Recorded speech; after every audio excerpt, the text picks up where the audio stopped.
harus yakin mulai hari ini. Banyak yang menurut manusia tidak mungkin, mustahil, impossible, kita harus yakin pasti bagi Allah. Gimana enggak? Perjalanan dari Masjidil Haram ke Masjidil Aqsa itu mengendarai kuda atau unta itu paling cepat 4 sampai 6 bulan. Itu pun kalau kuda dan untanya nggak pakai masuk angin.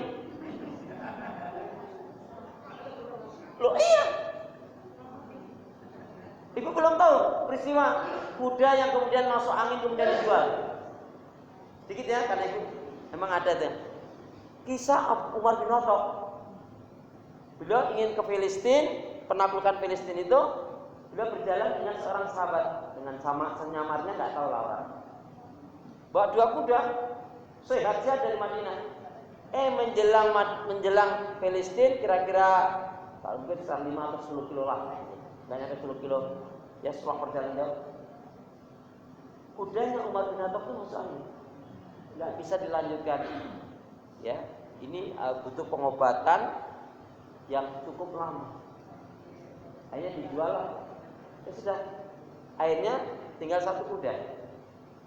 Bergantian. Itu Umar bin Khattab, gini aja, kita undi.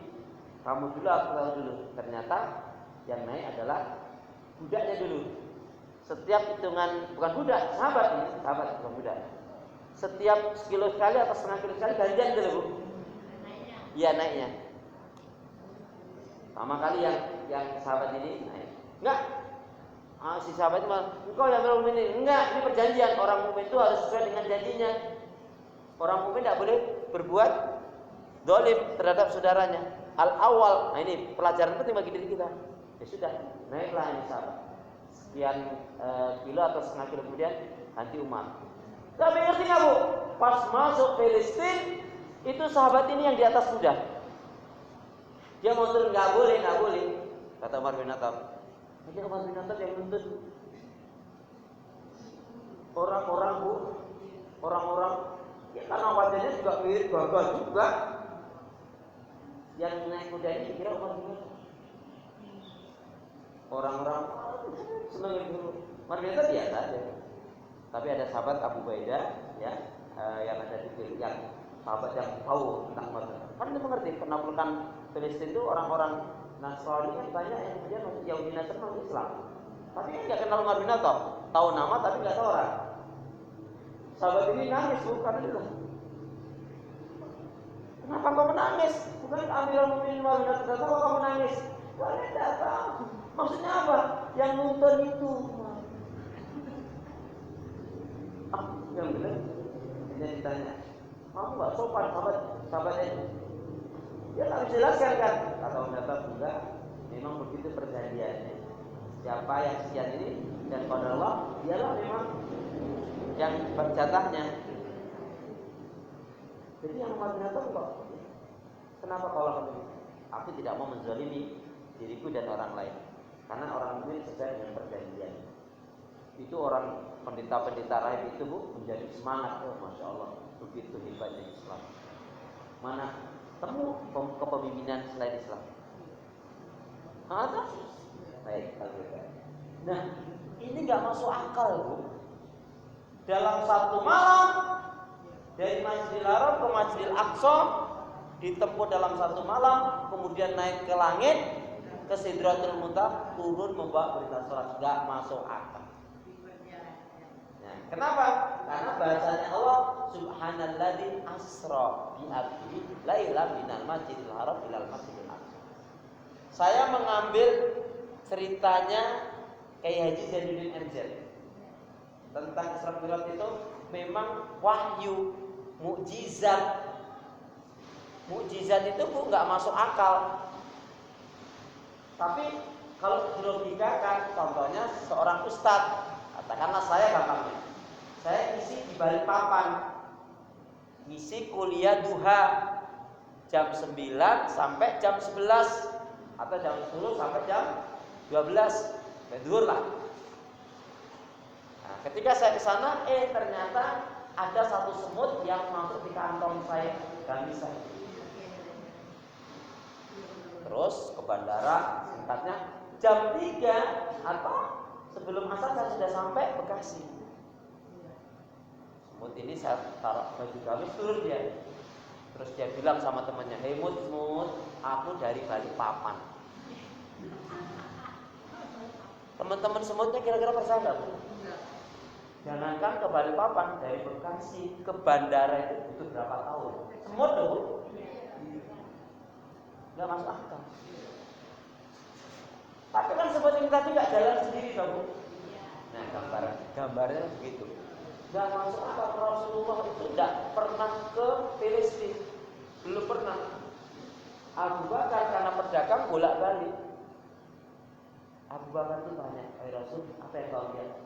Lihat kan? Di daerah sana ini, ada pohonnya ini, ada rumah ini, ada bangunan ini, persis, nggak ada yang kelewat. Bagaimana nggak takjub? Padahal Rasulullah belum pernah ke sana. Mungkin kalau pernah ke sana wajar kan? Belum pernah ke sana. Begitulah orang itu kalau sudah tauhidnya benar, makanya Pak kata Nabi, kunci kebaikan itu 3. Ubudullah wahda wala tusyriku billahi syai'an. Inti tauhid itu adalah beribadah kepada Allah, mengisahkannya dan tidak syirik. Beribadah kepada Allah, mengisahkannya dan tidak syirik. Kenapa ada kata-kata mengisahkan, Bu? Berarti semua amalan kita pasti murni karena Allah, harus. Contoh katanya, salat baik enggak? Puasa baik enggak? Baca Quran baik enggak? Haji umrah baik enggak? Kurban baik enggak? Enggak ada yang baik itu. Kalau karena manusia. Enggak ada nilainya kan? Makanya dibalik kita ibadah enggak boleh biar orang muji saya, nganjur saya, habis nanti udah. Nah, kemudian satu mengenai tauhid. Jadi dalam tauhid ini harus kita yakini banyak manusia tidak mungkin mustahil, tapi pasti bagi Allah. Berapa banyak dokter yang mengatakan? Nih, tadi ada kisah menarik. Ada ibu sakit berat. Dan kata dokter ini, gimana ibu bisa menyampaikan apa ya? Sebenarnya dokter jangan salah kan? Gimana ya? Kenapa kok dok? Ya Bu, secara medis ibu bisa bertahan 2 bulan lagi juga sudah cukup bagus sih. Dalam berdokter ini, dia spesialis jantung, apa? Ibu itu dapat sekitar 3.000, dapat dokter itu, alhamdulillah, masya Allah. Pak ibu nggak takut, kamu saya takut. Kan kemarin kita awal bilang itu.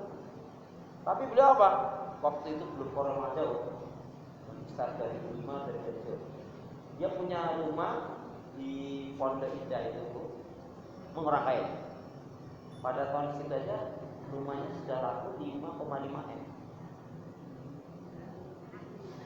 Itu kalau 5,5 M itu, Bu, kalau dibeli cendol sih terlalu kok. Bu, tapi Bu, ya. Beliau dapat uang 5,5 M itu, Bu, yang 4 M.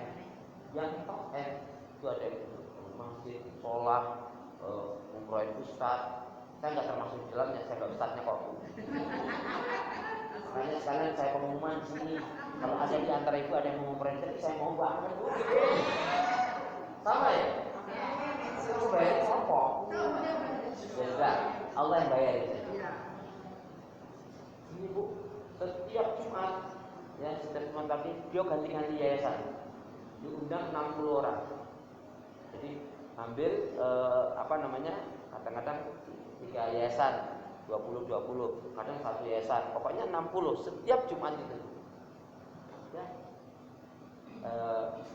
Ceramah mengambil ustaz, kasih ceramah, kajian ilmu, tausiah, pulang dikasih amplop, kemudian amplop dan isinya gitu. Kalau amplop baca kan masalah. Amplop dan sudah makan sarapan, pulang. Itu Bu, masya Allah, beliau itu sampai 10 tahun itu sehat. Padahal tahun 11 dia kok merasakan sakit lagi. Apa ini? Dia ke rumah sakit itu, ya. Dia tanya, saya mau ketemu dokter itu, dokter pribadi saya. Dokter, kok saya menghubungi berapa kali kok enggak ada. Dokter siapa Bu? Dokter Fulan. Dokter Fulan. Enggak salah Bu, enggak, itu dokter saya. Tapi kok saya dokter kok ini kok banyak yang ganti orang gitu. Dokter itu sudah meninggal. Ibu ngerti nggak? Meninggalnya dokter itu 2 pekan setelah dia bilang ke ibu itu paling mati itu.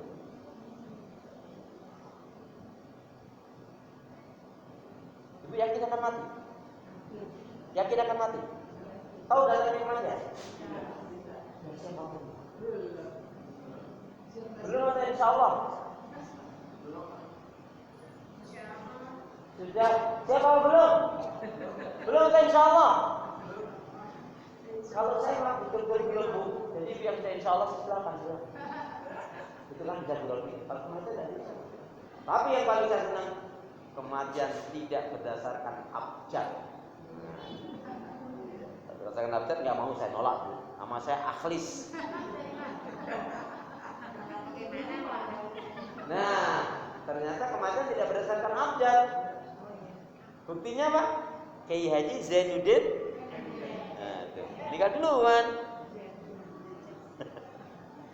Jadi pelajaran tauhidnya apa? Pastikan kita yakin seyakinnya assalam yang kasih keselamatan Allah, ar-Razzaq yang kasih rezeki Allah, asy-Syafi' yang kasih kesembuhan kesehatan Allah, yang kasih kebaikan Allah, yang memuliakan Allah, yang memberikan manfaat madarat adalah Allah. Keyakinan seperti ini Bu akan menjadikan kita nyaman. Nggak perlu kita bergantung sama manusia. Ya kalau punya orang tua, punya mertua, punya pasangan hidup, Bu tidak bawa ke surga, nehi.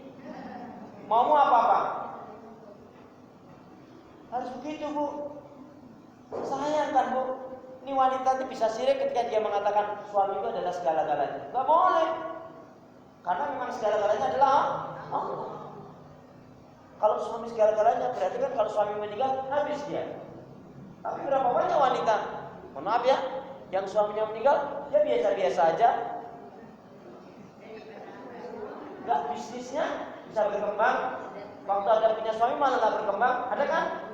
Yang punya ilmu bisa mengajarkan ilmunya, bisa menyebarkan ilmunya. Pada waktu punya suami dia nggak bisa karena suaminya kaku banget. Ada kan yang gitu? Waktu dia punya suami malah sakit-sakitan. Setelah dia nggak punya suami malah sehat, pipinya aja makin tembem. Karena memang yang kasih kekuatan adalah keyakinan. Jadi orang itu Bu, kalau sudah keyakinan kepada Allah itu nikmat Bu. Tapi kalau kita masih ada keraguan, nanti gimana? Apalagi menggantungkan kepada manusia. Sampai itu pelajaran tauhid. Maka perjalanan Isra dan Mi'raj ini mestinya menyadarkan kita untuk yakin Allah lah segala-galanya. Makanya apa? Allah itu Maha mendengar dan Maha mengetahui. Allah ala kulli syai'in qadir. Wa huwa samiul basir. Dia Maha mendengar, Allah Maha mengetahui. Kalau kita dalam hidup belum punya keyakinan seperti itu berarti masalah. Ada rajin ngaji tapi giliran malam ya bangun jam 2, jam 3 mau ke kamar mandi segan alasannya sengaja ini dan itu tauhidnya masalah. Ibu rajin bangun malam atau rajin sholat malam? Coba ingat-ingat. Ibu rajin bangun malam atau rajin sholat malam? Kenapa saya bertanyakan ini? Kenapa? Karena ada wanita yang hanya rajin buka tutup keran.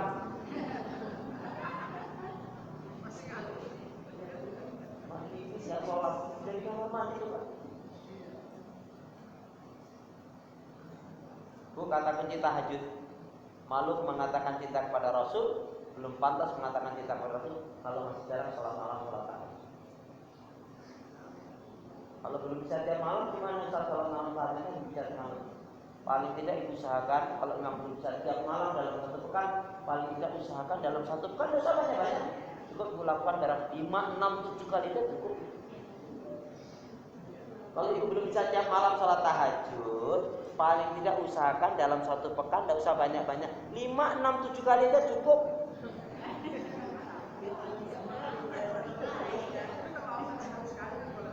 Ya, itu nawar apa? Ya kalau kena apanya? Ya Allah capek, Masya Allah. Kalau karena lelah capek ya lain lagi lah. Ya? Jadi ini ayat menyadarkan kepada kita hadir ke muka bumi ini, Bu, Allah memberikan fasilitas pendengaran, penglihatan, hati. Manfaatkan, gunakan untuk apa? Ibadah. Kita dalam sholat saja doa, iyyaka na'budu wa iyyaka nasta'in. Giliran ada masalah tidak kepada Allah. Ada kan yang punya masalah malah mendukung para tidak normal. Yang itu perhatikan, ini pelajaran intinya di sini sebetulnya tauhid.